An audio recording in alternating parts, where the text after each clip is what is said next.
সরকার তো এমনি প্রচন্ড চাপে আছে, আমাদের পক্ষ থেকে যদি আরো চাপ দেয়, ইনশাআল্লাহ ঘোষণাপত্রের জন্য আমরা খুব সিরিয়াস। এই বিষয়ে আপনারা যেটা প্রত্যাশা করছেন চাপ বাড়ানো, ইনশাআল্লাহ আমরা চাপ বাড়াবো এবং আশা করি যেহেতু জুলাই 1 বছর পর আবার ফিরে এসেছে, বাংলাদেশের আপন মানুষ এবং জুলাইয়ের যারা সম্পৃক্ত ছিল সকলে এই বিষয়ে সচেতন হবে, সচেষ্ট হবে এবং আমরা প্রত্যাশা করব এই জুলাইয়ের মধ্যে সরকার এই ঘোষণাপত্র প্রকাশ করবে ইনশাআল্লাহ। এখন আমার ব্যক্তিগত মতামত হচ্ছে কোনো দল এটি ঘোষণা করাটা যৌক্তিক হবে না। এটি একটি রাষ্ট্রীয় বিষয়, এটি সকলের ঐক্যমতের ভিত্তিতে ঘোষণা করা উচিত। তো সেখানে সরকার উদ্যোগ নেবে, কারণ সরকার তো স্বাভাবিক প্রক্রিয়ার কোনো সরকার ছিল না।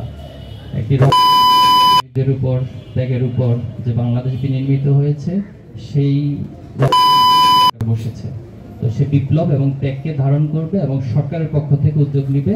আমরা ছাত্র শিবিরের পক্ষ থেকে এই উদাত্ত আহ্বান জানাচ্ছি। আমরা আমাদের দলীয় অংশ থেকে অবশ্যই আমরা দাবি উত্থাপন করছি এবং এই দাবিকে আরো জোরালো করব এবং সেটা আন্দোলনের রূপ নেব। তো বাংলাদেশ সহ আরো যারা আছে আমরা সবাইকে আহ্বান জানাচ্ছি, আমরা সকলে মিলে যদি এই দাবি ভালো করে প্লেস করতে পারি, আশা করি ইনশাআল্লাহ সরকার সেটা মেনে নিতে বাধ্য হবে। বিদ্যালয়, মহানগর, জেলা পর্যায়ে, এরপরে থানা পর্যায়ে, এরপর ইউনিয়ন পর্যায়ে, তো প্রত্যেক স্তরেই সবাই 36 দিন ব্যাপী ধারাবাহিকভাবে তাদের সুবিধার আলোকে কর্মসূচিগুলো পালন করবে।